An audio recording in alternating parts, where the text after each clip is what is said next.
Welcome to New Game Plus. You're listening to a retro gaming podcast where three guys spend 7 days playing one old game and then we talk about it. My name's Dustin. My name's Kenny. My name is Nolan. And this is episode 75. And this is a special episode because, not because of what you think, but it is a Patreon pool episode. Yes. Which is in part or fully actually responsible. It's our lovely and dedicated patrons who are responsible for the game that we played this week. Sure. And Well, I mean, they're responsible for the fact that we're playing it. They're not responsible for the game itself. And they're not Otherwise, we would owe them responsible way more in than general. just, yeah. And I'll just go ahead and say it now, but this is patently my favorite episode of all time. We are going Already, to be before we've even already. jumped in? Already. We're going to be talking about the game Final Fantasy VII, but to properly prepare us for that task, let's first talk about all of the other Final Fantasies. So the three of us have played... Wow. Yeah, we're going to, one by one, we're just going to walk through them entirely. No, the three of us have played many of these games, many of the games from this iconic series. In fact, a few years back, we all started the series together, right? And kind of went through the first few together at the same time. Yeah, and me and Kenny dropped off while Dustin pretty much went through the whole series, if I remember correctly. But y'all at least got to like 3. I mean, we played the first few together and then dropped off at various times. But out of all the Final Fantasy games that you've played, which is your favorite and why? Final Fantasy VII is in its own category, which where it belongs. Outside of 7, which is our favorite? Outside of 7, which is all of our favorites, whether you want it to be or not. No, that's fine. But we're not including Final Fantasy VII in this. We will give that its own platform in just a few moments. Okay. So just considering all the other Final Fantasies, and you don't have to put in too much thought. I'm not asking your absolute favorite. What is one of your favorites and why? Still a really hard question. There's so many good ones. Okay, I haven't played them all. I have played most of them. And out of those, my favorite one is Final Fantasy IX. 9, so good. Yes. Why do you like 9? Okay, so 9, I mean, I'm probably just quoting like people who have stated this before who know better than me, but it's a true fantasy game. Like, it's not futuristic. It's actually more like a medieval feel to it, swords, magic, which that's a lot of Final Fantasy, but just the world that it's built around, and it's actually like cartoon characters. That's not even what they're called. They're cartoonish. They're not like made to be like these really cool looking dudes. Like Final Fantasy VIII. They went the opposite end of the spectrum. Like 8 or 10 even. It's just right in the middle of all the like realism that the series was going towards. They just made this game that was like supposed to be on PS2 or actually Super Nintendo maybe, because it came out. No, not Super Nintendo. I don't know. 7 was supposed to be on Super Nintendo. That's right. And then it got switched over. Well, 9 comes out before the PS2, and it's just like it like kills and is one of the top selling PlayStation 1 games. It's so good. It is so good. It's got my favorite ultimate weapon system where you have to go and collect the item, and then you have to go and collect like 2 orbs or spheres, two other items to make the weapon powerful, and you have to do it in different ways. So for that's Final Fantasy X. But in this one you level your like magic and your gear, like your armor and stuff. Like you level it.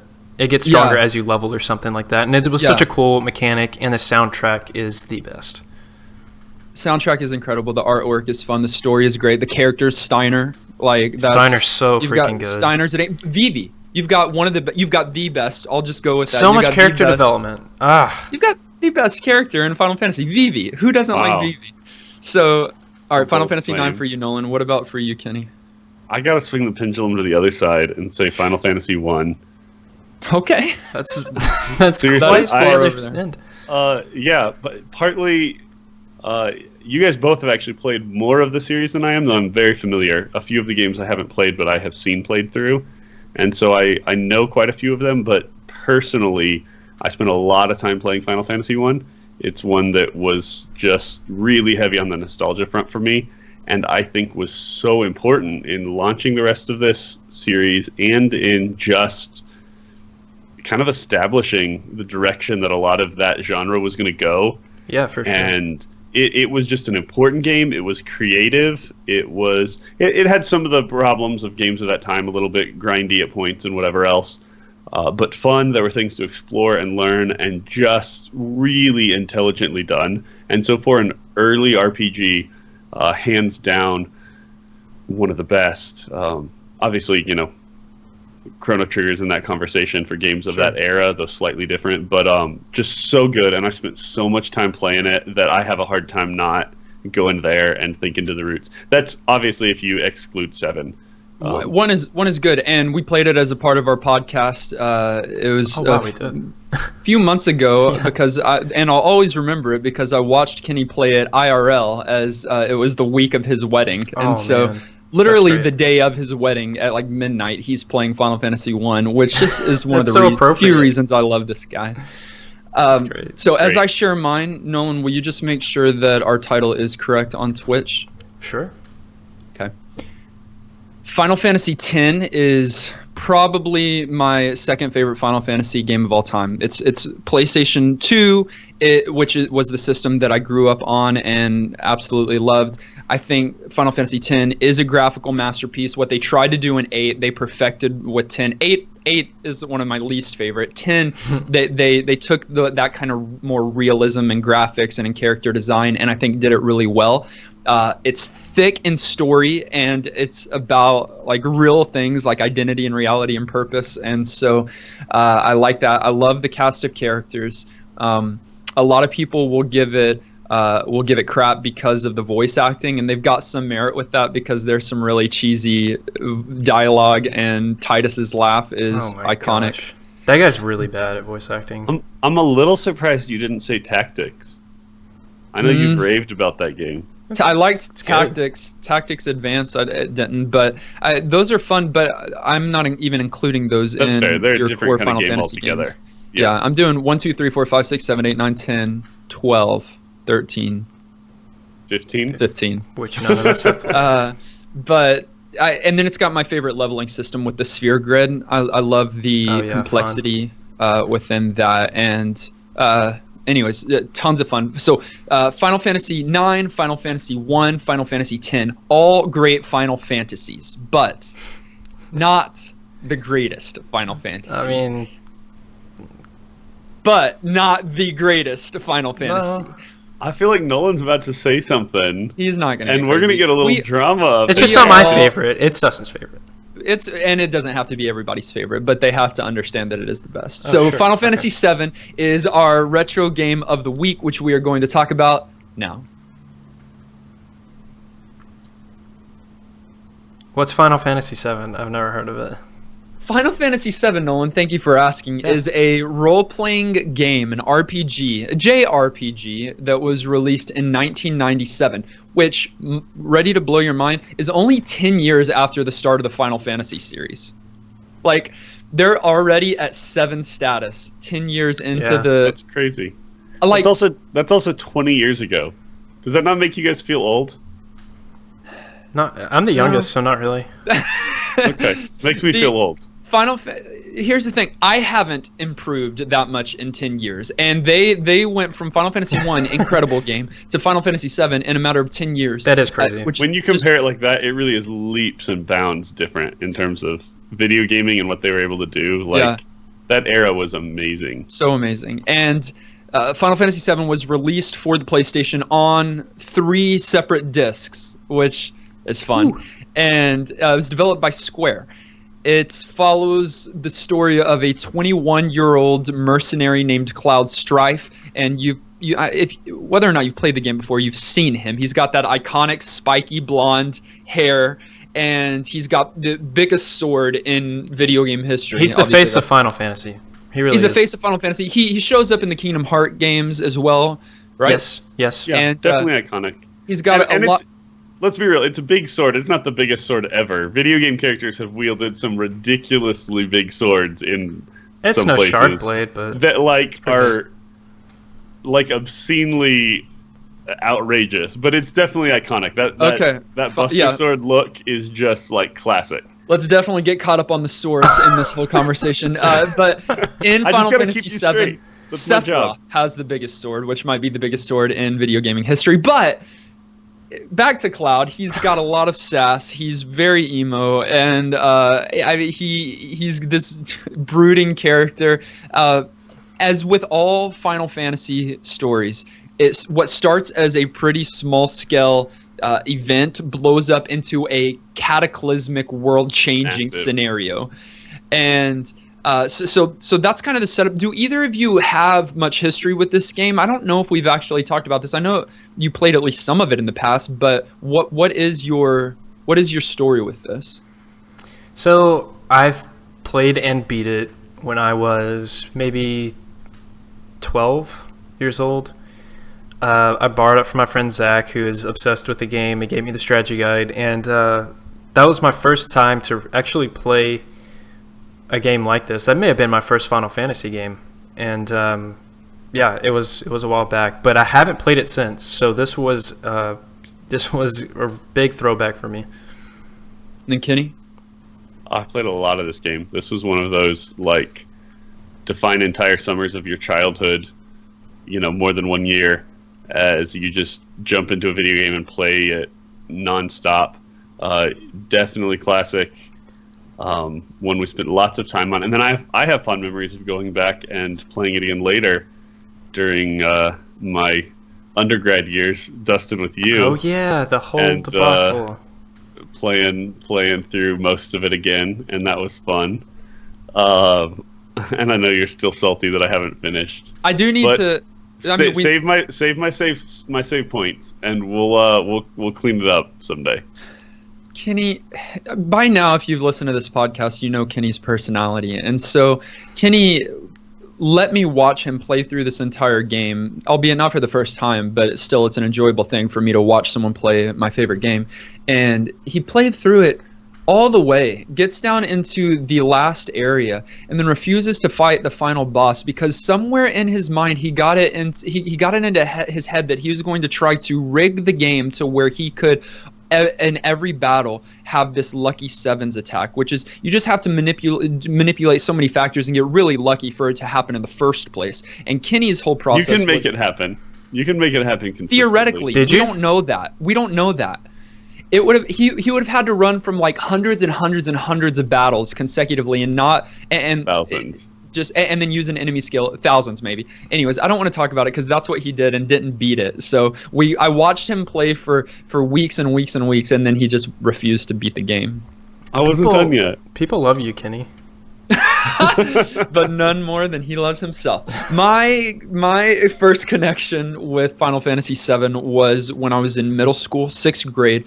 Rode my bike over to Logan Smith's house and went up into his bedroom, and he is playing this video game that I've never seen before, and it looked very intriguing. And so he let me play some of it there while I was at his house, and then he was such a good friend that he let me borrow the game and his strategy guide, which I never gave back. Oh, and Logan, if you're listening.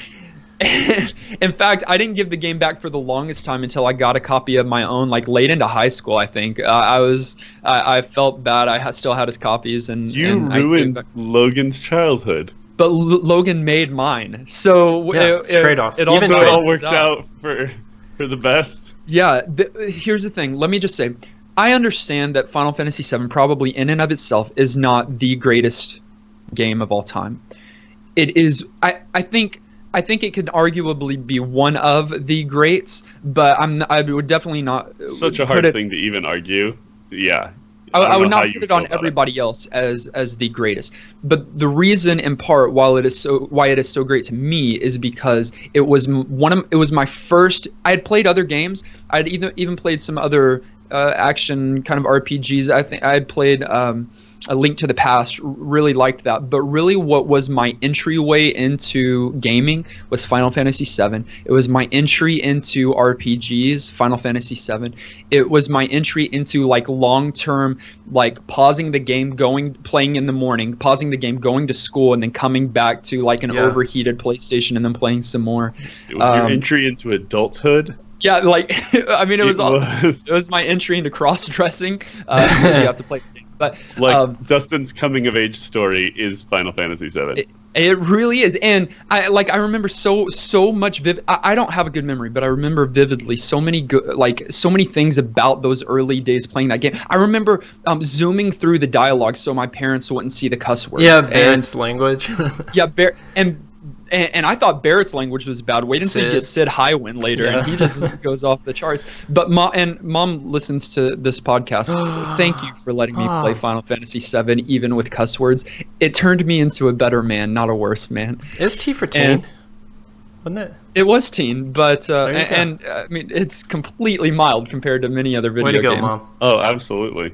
But I focused on the characters, Mom. I focused on how to be a better person. I focused on how to lay my life down for the team, not on how to cuss. Mini games. Steve. It was all about the mini games. It's all about the mini Seriously, games. though, that's a huge deal.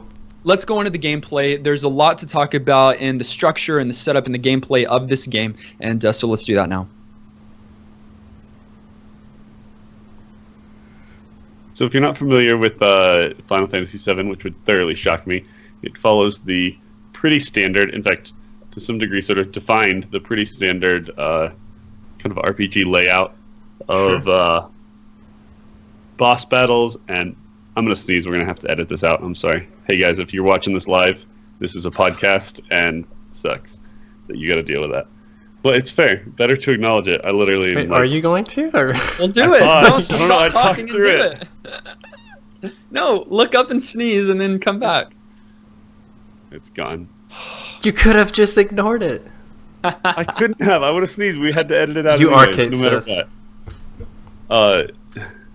Somebody jump in. I don't know where my brain just went. Just start us at gameplay. Sorry, Dustin. More work for you.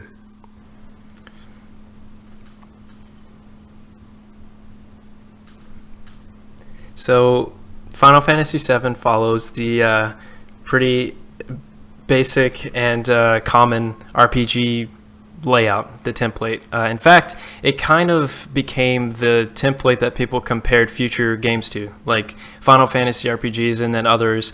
I know that I would be like, oh, there's no like random encounter battles and like transitions when I would get to a different game. Like 13, when I first played it, I was very critical of it because I like Final Fantasy's layout of how you go through RPGs. So you have random encounters, you have your party, and they each have their own unique play style, and then you can swap them out. There's just a bunch of replayability in the gameplay of Final Fantasy in general, and 7 I feel like really set the staple for future games. We've got to remember that Final Fantasy VII is coming off of the back of one of the other great Final Fantasy games of all time. Yeah. Like 6 is widely considered one of the best by a lot of Final Fantasy fans. Mm-hmm. And when everyone thought, you can't one-up this. It's with the storytelling, with the gameplay, with the mechanics and everything, how are you going to beat this? Yeah. And then they come out with Final Fantasy VII. A lot of the gameplay mechanics and structure that they had in the earlier games, they still used in 7, but they kind of just enhanced and improved. Throughout the series, they've done a great job of being willing to stick with stuff that works and that they know people like, but then add something unique each game that is novel and different looks and style. And they've done a really great job of kind of navigating that, like what stays the same and what stays different, and ended up developing what I think is arguably one of the most fun, maybe not the most intriguing or most robust or anything else, but one of the most fun magic systems in games of all time. No, Final Fantasy VII. Oh, okay.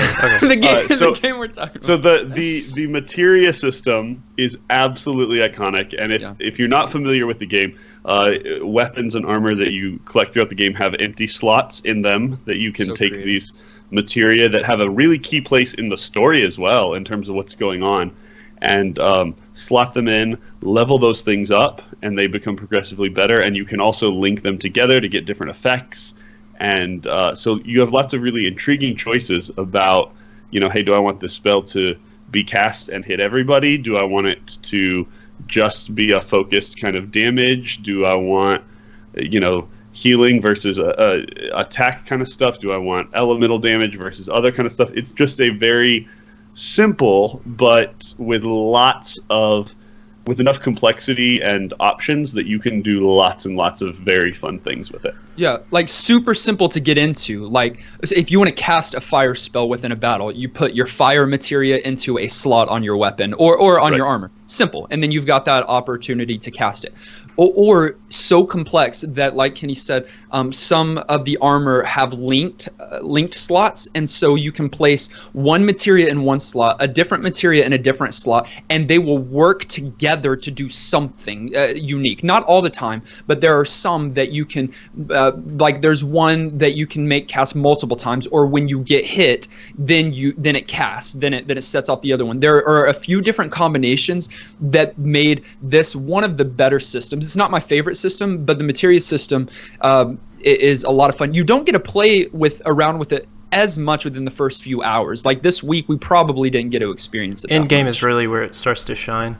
Yeah, until you get to the open world and really start getting better armor and really some of the more unique materia, it's not like especially fun. And then really crazy and huge, late game. But you get to at least do some of that, and you get some of the really fun ones. You get to sport the enemy skill materia, which is super creative, and that you can pick up early. You don't get to capture enemy skills, really. Maybe like one or two. Not many. There's just a handful, but not many. But still, it exists, and it's something you could sport. And there's some of those creative things, and you do get access to it early, so that you can start to learn that system, and use those things in fights. And another huge thing that's in this gameplay that was introduced really to gaming in general was like how iconic summons are, and that the cutscene that happens, and just how awesome you feel when you almost ridiculously so though. Yeah, I mean, if you played this game for any amount of time, you got super hyped for getting your Knights of the Round materia. Yeah, and then you wasted old literally, not new literally, hours of your life just watching. Yeah, but the first time you throw it, you feel like a boss, and it was so worth everything. When it goes it goes for 5 minutes of the, I think, 13 knights coming across your screen, and not only destroying the enemy, but I think like it destroys worlds and the universe while they do it. It's kind of ridiculous. Like, wait, should they still be alive right now? Everyone should be dead. Like, should anybody? But that being said, Knights of the Round, the majority of people in a playthrough are not going to get this. Extra content. The extra content. This is after you get the gold chocobo. This is after you get the airship. This is after you do so many things. So you're gonna do it all though. Like, this game is that kind of game. It sucks you in, and you can't help but do all the side content. You're not going to do that. If you're playing this blind, and you are, or like when it first came out, you have no clue about golden chocobos. So let's take a step back. Chocobos are not new to the series. They've been in for many games now, early on even. And so you've got your basic yellow chocobo, but this is the first game where you can get different breeds and different colors of chocobo, and so you can. And so much fun. So talking about side quests, this is one of them. You can get and raise chocobos, keep them in a chocobo stable that you can access as soon as you get out into the real world and into the overworld.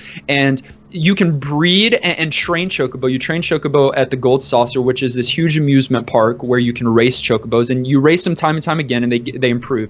Anyway, so you can do a certain amount of breeding with certain amount of nuts and like carrots and plants and things like that, and you can get different colors. You can get a blue chocobo that can traverse rivers. You can get a green chocobo that can traverse mountains. You can breed those two together at the highest level and get a black chocobo, which is a mountain and river chocobo. And then, if you've got a strategy guide, and that's all, you can take a supreme black chocobo with a supreme yellow standard chocobo, mate them together with the right nut, and cross your fingers and save and reload multiple times, and then you might get a gold chocobo, which can go anywhere at any time and is super powerful, which is also used to get to this round island and get the materia Knights of the Round. Pretty much everybody got the gold chocobo. It's a lot of work, No. but if you didn't actually beat the game. I I'm haven't. gonna stand by that. Then I haven't beaten the game.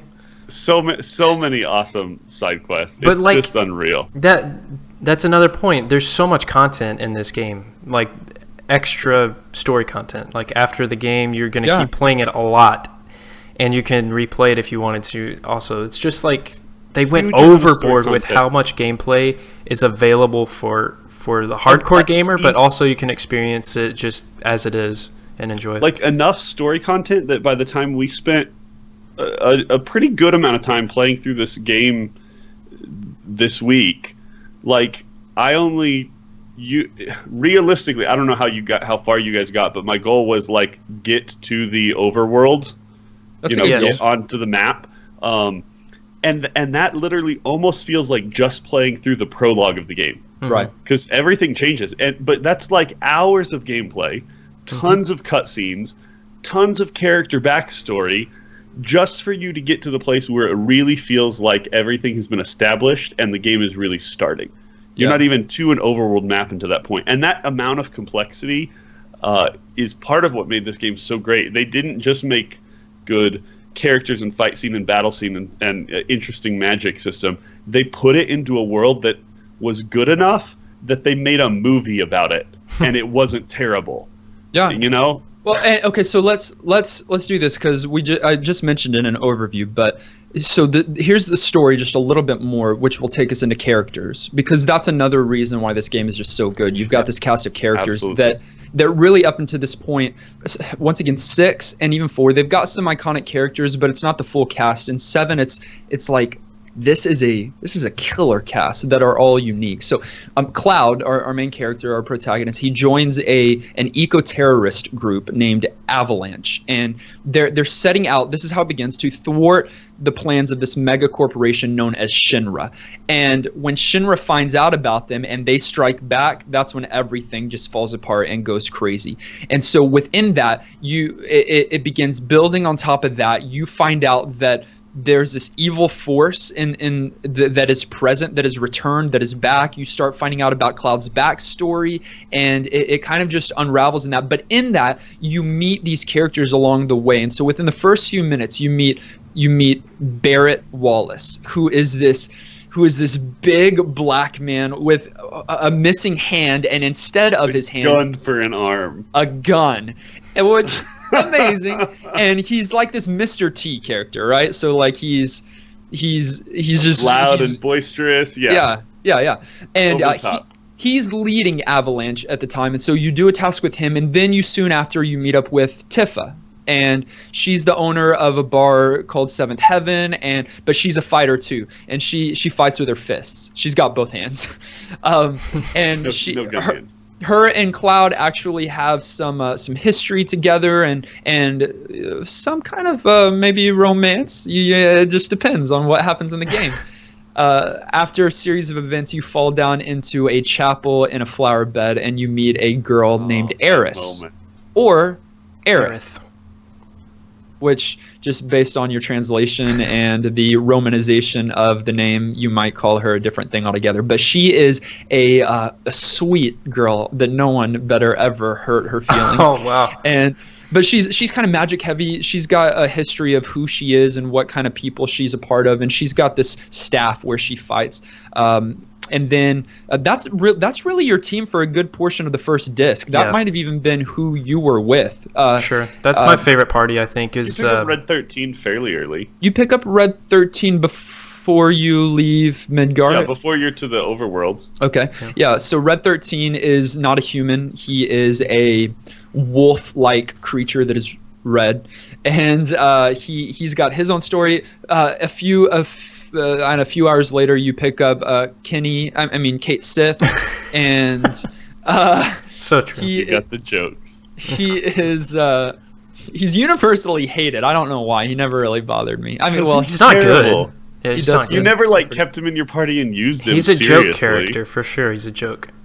And then later in Disc 1, you get Sid Highwind, who is this old gruff pilot, and He fights with a lance, kind of your dragoon character for the game, but just a totally different archetype for that. The diversity of like archetypes, but then like characters that go with it, is so well done. And it's unusual because in the past, you're like Kane was that dragoon type character, and they had, it was just a different thing altogether. The characterization of this. So that's the cast of characters, or is it? I mean, because there's extra characters, which I think is brilliant the way they do it. It's not like, oh, here's some more cool characters. You play their backstory to recruit them, and so it's like a giant detour from the main quest, but it's so welcomed when it happens, and you want to see and find out what happens. Like Yuffie is one of those, and Vincent. It's just so good. There's so many different characters to really get to know because each one has like a unique backstory. Two really amazing characters that are totally missable characters, and but that you can pick up and bring as a part of your team, and that are really amazing. I could go on and on about the characters, about the story, but I want to know what you guys thought about about the story, at least as much as you played this week. If we can kind of contain it there, I think that would be most interesting. The gameplay, the mechanics, the battle system, the limit breaks. We didn't get any summons yet, right? I did not. Yeah, no, I didn't either, and I played much further than you. No, I did. Yeah, I did. I just didn't use them. And just some of that. So, like, what did you guys think? Did y'all have to grind much? I know that's a typical RPG type requirement. Yeah. But within our limited play this week, you probably didn't have to do too much. Yeah, there's some of that, but you don't need to do a lot, especially. Because of the sort of role of the part of the game that we were playing, that sort of whole introductory section, which really sounds short but is quite lengthy on its own. Like, this is a game with lots of content if you're going through and playing it all. You've got plenty of people to fight that you don't feel like you ever have to go like grind. But once you get to the overworld, that's a little more common. You want to go level up, it's also or get tempting, some experience, or learn something new, or whatever else. It's more natural to do it at that point. And so that didn't feel too heavy. There's times in the intro that it almost feels a little heavy on the story front. You're just like another flashback, text, lots of running around and getting to know sort of the world and where you're at. But that's so great because it does get you that story and get you attached to the characters. Some really fun kind of dungeons and bosses that you're crawling through and fighting even initially, though all your stuff is pretty basic at that point. But exploring like how limit breaks work is super great. Limit breaks, if you're not familiar with the game, is sort of almost like a rage meter, not exactly, but like over time as your characters do more things and take more damage, they sort of get more and more fed up with the enemies, and then at some point are able to just do this crazy unique move specific to their character that just unleashes a ridiculous amount of damage in really creative ways. And you really get a good taste of all of the things that the game's going to offer. Only a taste, but through that whole introductory section. They do a good job. I think my experience, to answer your question, Dustin, like going back and exploring the story again, so it's been a long time, and I thought I would kind of roll my eyes at some of the stuff just because like it's angsty at times. Cloud is an emo, it's just the series. There's a few lines of dialogue that you have to roll your eyes at. Oh yeah, sure. That happens a lot. Some of that kind of stuff. But that even adds charm to the game, honestly. I'm fine with that. Like, I just expected to be like, okay, whatever. But honestly, 7 isn't that bad. Like, compare it to 10 to 10's story.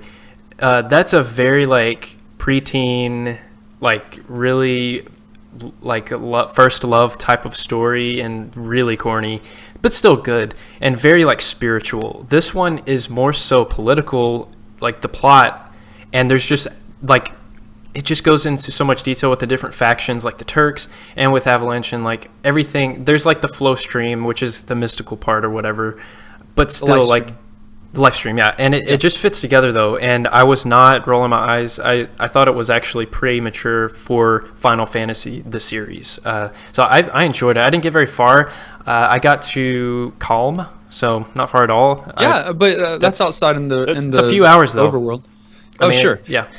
And the things that you guys are mentioning is why I like RPGs so much and why Final Fantasy VII just did it for me, because I really feel like I'm playing a story. So, like, Absolutely. I'm not playing first and foremost for graphics. I'm not playing first and foremost even for gameplay. Like, I am playing an actual story. So that all of those things are also good. Yeah, they're like, good. But for the time, and even like classically well done, that they're enjoyable even now. But yes, that's not the primary hook. That's not the thing is, they hit it on every single one of those levels. Yes. But still, like, irregardless of those other levels, like, it's got me so into the story that it doesn't feel weird when my task is to get Cloud in a dress and a wig with some perfume. Like, it makes sense with the narrative at hand. That's why I like RPGs, because in action games you're doing action the whole time, or in like shooting games you're shooting the whole time. There's going to be some story in there, but you're shooting the whole time. In Final Fantasy VII, you do battles. In Final Fantasy games, in RPGs, you do battles, but there's other stories, so you're doing other things and you're making other decisions. And so being able to do those things with a cast of characters that are so great and a story that is so deep, it hits it on every front for me, and causes me to like it, not only long term but this last week when we played it. So let's move into our section on age.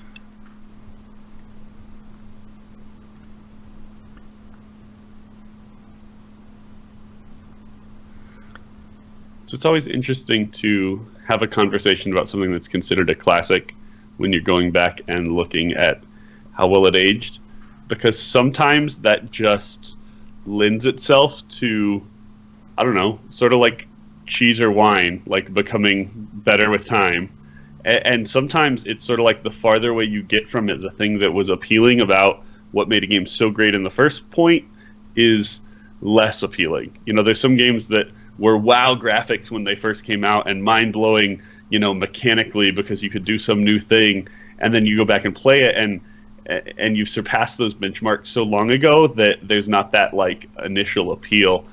And that's something you got to watch, but I don't think that's something this game struggles from too much.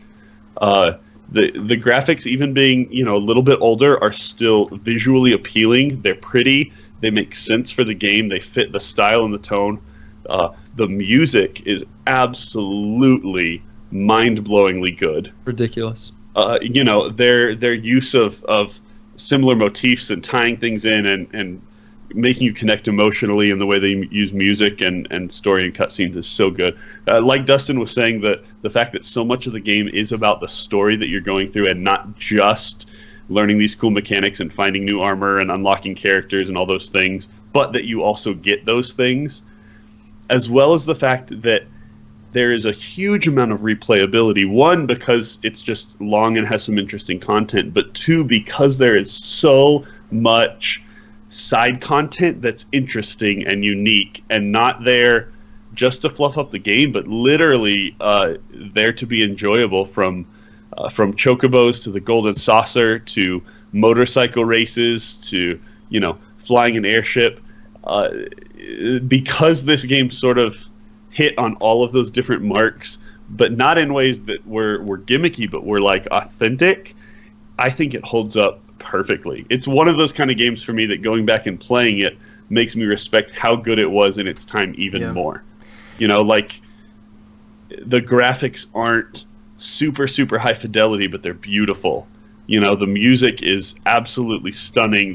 The amount of story and the amount of hours you get out of gameplay, sure, it was like 3 discs, but considering the size of games anymore, you know, the fact that they even fit that amount of story and content on 3 discs, they just really created a gem, and it has held up well. For me, this is a wine game, not a not a go back and regret it or rethink it kind of game.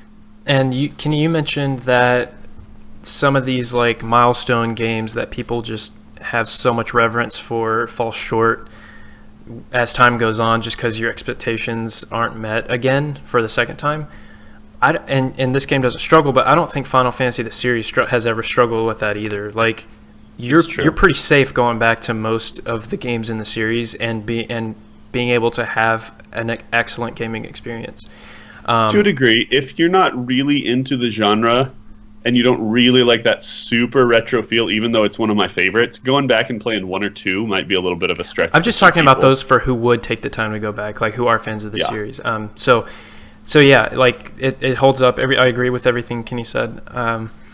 And also, I really do think it's just like a good book.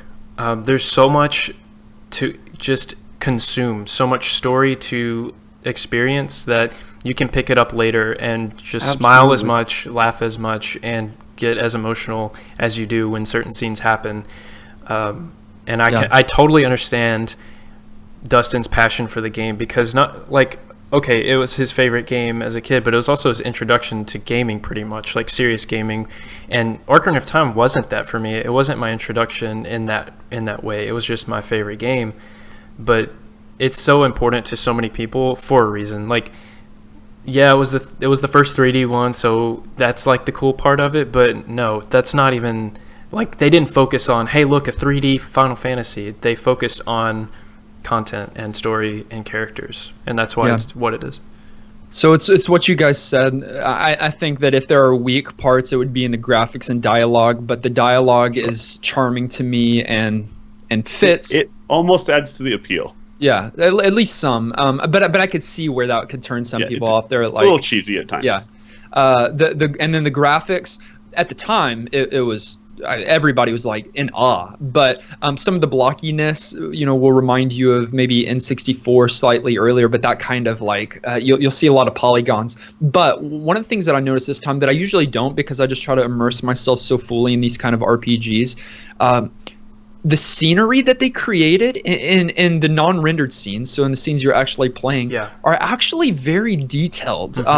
So I'm thinking specifically in that little playground area, and it's, when you think playground, you think light and frilly. It's not, but there's a slide and there's a swing, but there's art there and just background pieces that are very, very pretty. And so I just really tried to focus this time in each different area, the artwork and the design that went into each of these levels, and it's high quality. Even today, just a lot of love was clearly put into this game. And so graphics, like, if you try to tell me the graphics are rough, then I'm just gonna have to, I see where you're coming from, but I think you're just saying what you've heard before.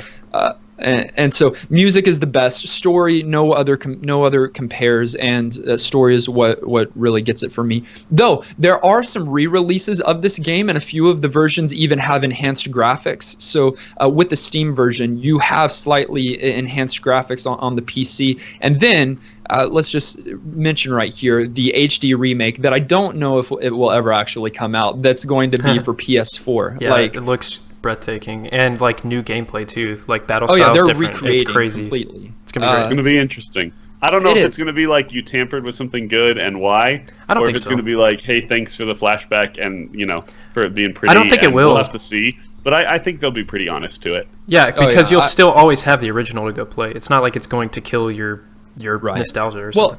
And like add stuff. I really don't have the main story and the main flair and stuff. It will be hard for it to ruin things for me, or for me to dislike it. It's Final Fantasy VII, my favorite game, being remade and reimagined. I'm about it. No, it'll be great. All of that to say, as much as we have raved about everything, and we generally have, there are things that you might find a little frustrating.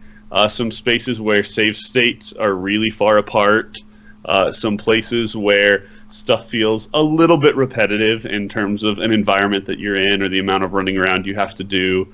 It is an excellent game, but by no means perfect. But definitely one of those that those minor nuisances are so small compared to the quality of things that are provided, that it's definitely one of the best games of all time. Yeah. But do we, the three of us, give it our vote for New Game Plus status? Maybe, maybe not. Let's find out. What order are we doing? I'm gonna just troll everybody and not give it New Game Plus status. That's fine. We'll cut. That's not true. I'll just edit that completely out of the podcast. Kicked off the podcast. I'm off the show. Yeah. How about opinion no longer matters. I just go first, and then Nolan, Kenny. Yeah. All right, so I'll start. Final Fantasy VII is not only a great game, it's truly one of the best video games of all time. And it's because of this game that I like good stories. It is because of this game that I like true depth in characters. It's because of this game that I like humongous swords. It's because of this game that I like games, at least in part. I don't know if I would have been as much into gaming if we would have started a gaming podcast, if we would have done any of this if it wasn't for Final Fantasy VII. And playing it this past week brings just as much joy to me as the first time that I played it. And so for me, it absolutely receives my vote for New Game Plus status 7 times over. I love that it means that much to you. It's not my favorite Final Fantasy. It's the second time I've played it was this week, which I've played like 6, even 4 multiple times, but for some reason I never revisited 7. One, because I didn't have it on the console, but now that it's on Steam, there's really no excuse. It's so cheap. You should play it. If you haven't, please just play it.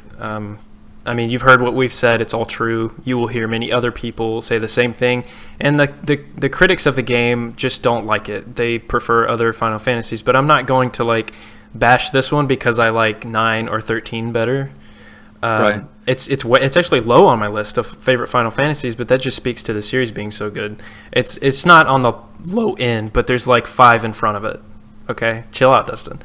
I still don't know about that. I'm fine with people. I mean, it's whatever. But like, if as long as it's in the top 5 of people that actually play Final Fantasies, I'm okay with that. I was looking just this week, and I think IGN has it as number 9.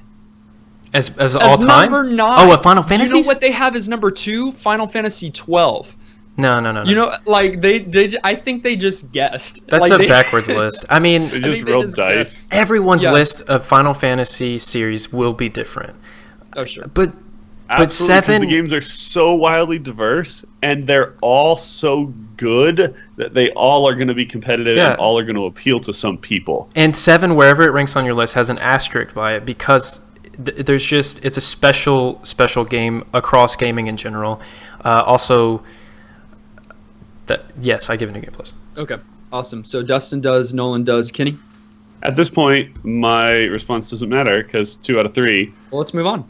Yeah, I don't want to hear Which means I'm not going to waste my time. I clearly like this game. I've talked a lot about it. It was also influential for me.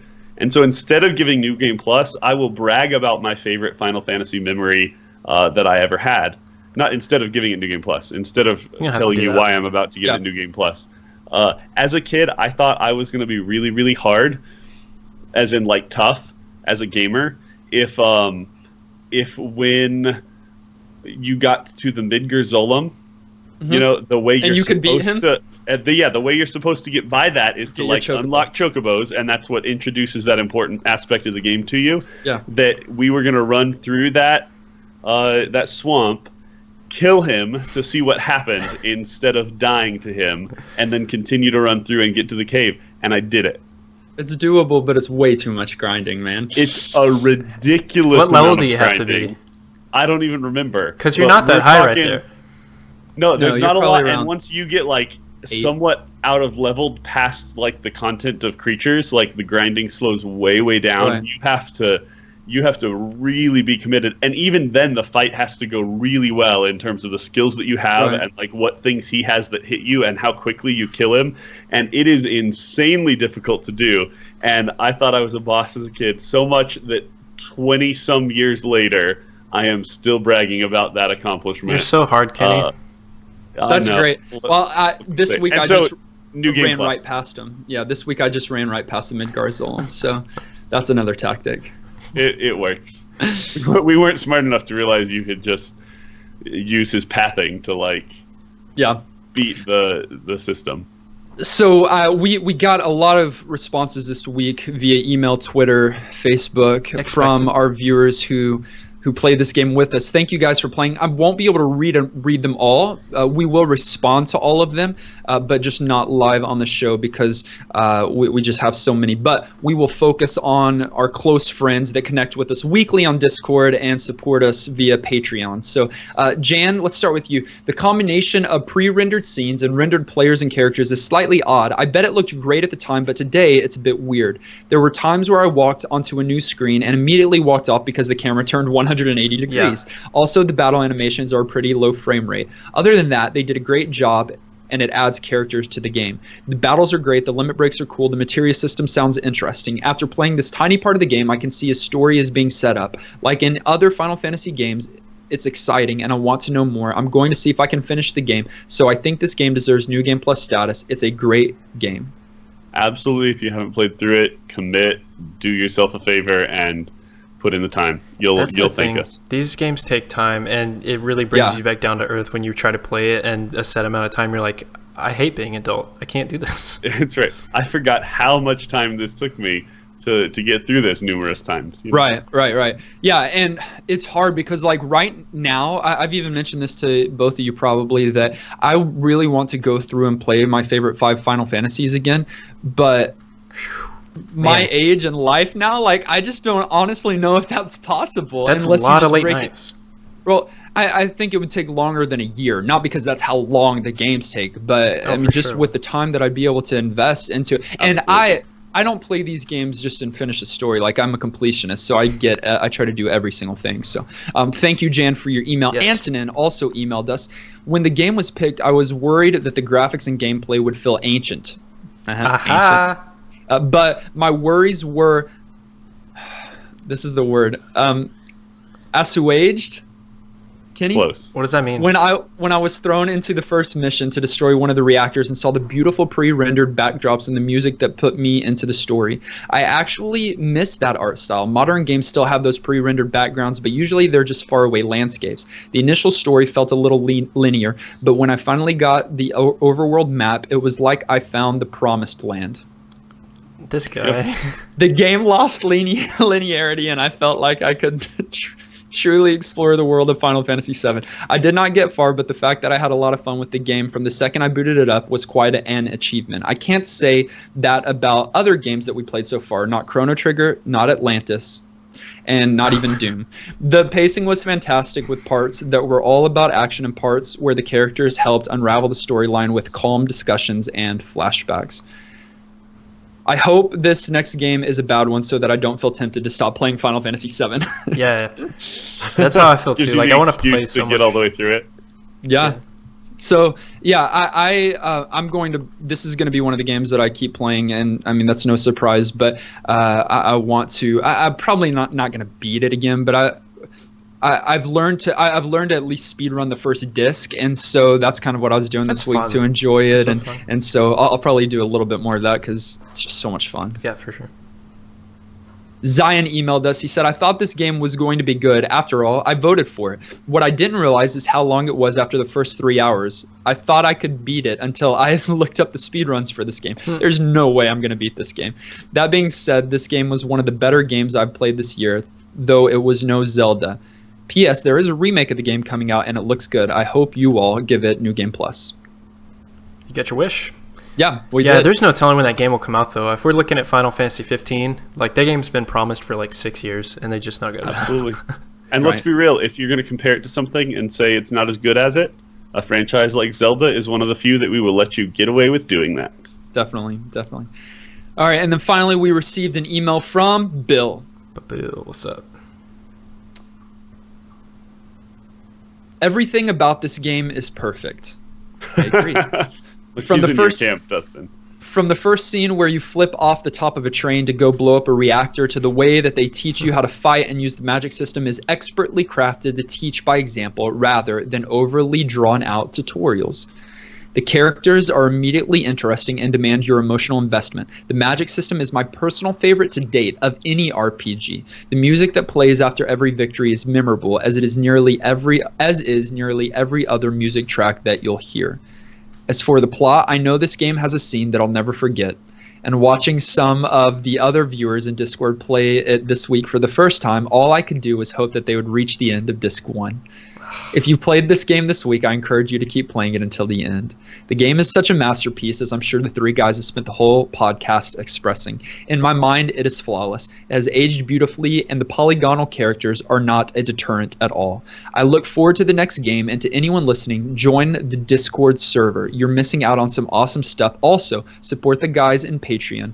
Their bonus content is worth it. Man, thanks so much, Bill. Thanks You're for the best, plug, man. Bill. You're the best. So he saves us from having to invite people and tell them those things. Right. And go look at Bill's content. He is a whiskey connoisseur. You should go watch his videos. He posts high quality YouTube videos. They're great. But you'll be able to find out more about that on our Discord channel. You will. And I just want to stress how easy it is to access Discord. It's free. You can use it on mobile, and it's super it's user friendly. Super lightweight too. Really lightweight. Your phone's not going to slow down or anything. It's not going you to don't weigh have you to down in your pocket. Keep going. It's so lightweight. Keep going.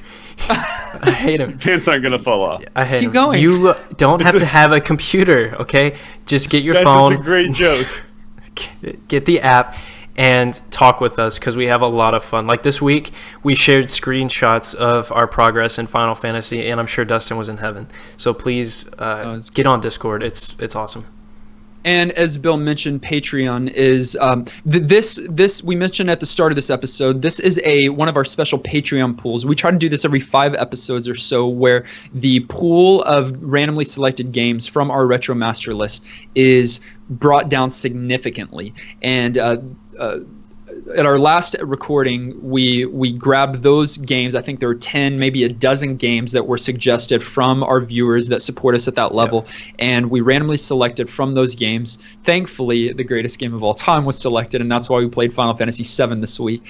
But it is always a nice change. It's fun for our patrons to have some say in the games that we want to play, whether for good or for bad. How they use that power is up to them. But it's also neat to have kind of a more curated experience. Sometimes we get such varied games quality-wise, just randomly picking from this kind of vast list, and there's fun in that. There's adventure in that, in going into things we don't know blind. But those episodes are fun when we get a chance to play something that people specifically want to see us play. So if you want to be a part of that, easy to do. Hit up patreon.com and support New Game Plus podcast, and we'd love to have you be a part of the next Patreon pool. Yeah, and if you are a huge Final Fantasy fan, just in general, and care about what my top 5 favorite Final Fantasy games are of all time, then one of the levels on our Patreon page allow you access to secret episodes, which there may or may not have been a secret episode from yours truly this week, revealing my top 5 favorite Final Fantasy video games of all time. I want to know. Good job, Dustin. It's not a secret episode anymore. You've talked about it. I didn't say anything. I'm going to hit that up. I'm curious to know what your top 5 are. I could probably guess. Support us and you'll find out. I do. We're going to... I know.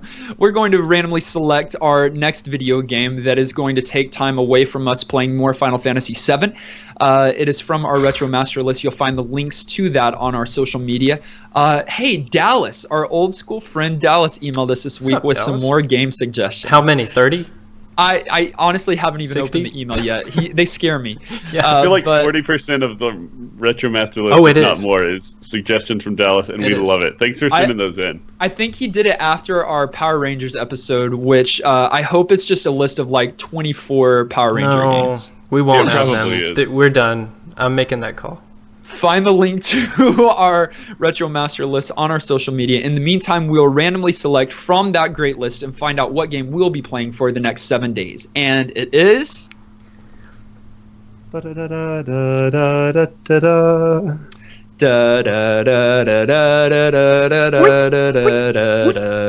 Menu selections. So good.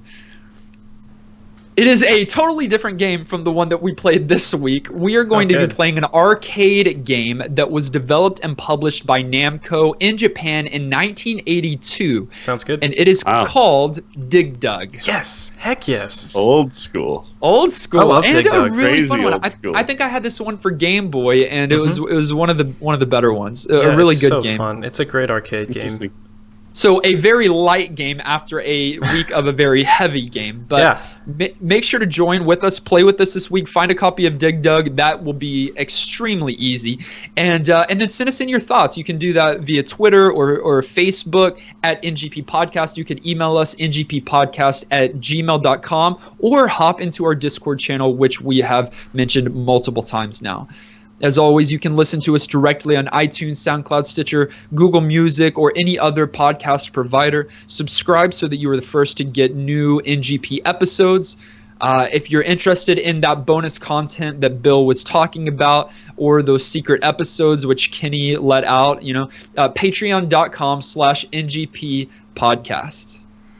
Yes. And as always, thanks to all of our patrons who support us on a monthly basis. You guys help it keep going. Help us to keep going strong, and especially big thanks to those who are supporting us at the producer level. Bradley and Zion, you guys are great. Huge. Looking forward to another really fun week of retro gaming with you guys, and definitely hope to have your input however you connect with us.